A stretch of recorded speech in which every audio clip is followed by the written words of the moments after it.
This channel does not promote any violent, harmful, or illegal activities. All content provided by this channel is meant for an educational purpose only. দেখো আমি সবসময় মানুষজনকে জিজ্ঞেস করি আমার যে 7টা কনস্টিটুয়েন্সি সব মানুষের সাথে আমি যখন দেখা করি কথা বলে আমি তাদের থেকে জানার চেষ্টা করি তাদের কি আগে প্রয়োজন, তাদের কি অসুবিধা হচ্ছে, কোনটা পেলে তারা সর্বাধিক খুশি হবে।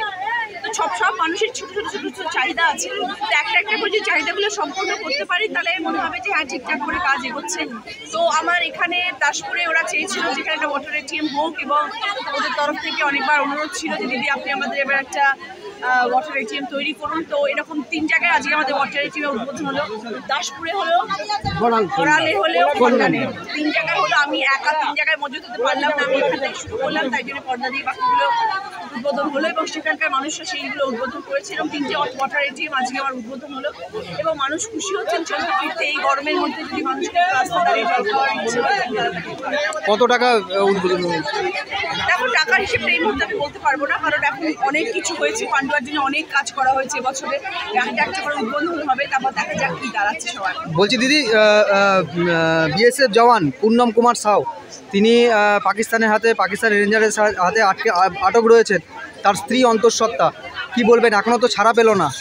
ভগবানের কাছে প্রার্থনা করি যেন তাড়াতাড়ি তিনি সারা পেয়ে যান এবং পৃথিবীতে যেন শান্তি বজায় থাকে এবং আমাদের ভারতবর্ষে যেন শান্তি ফিরে আসে। আমরা কেউ যুদ্ধ চাই না, আমরা কেউ অশান্তি চাই না, আমরা চাই মানুষ ভালো থাকুক, সবাই শান্তি থাকে, আনন্দে থাকুক এবং সেই আশায় আছি যে তাকে যেন ছেড়ে দেওয়া হয় এবং সে যেন তার স্ত্রীর কাছে মার কাছে ফিরে আসে। আপনার কি মনে হয় যে পাকিস্তানকে যোগ্য জবাব দেওয়া হয়েছে?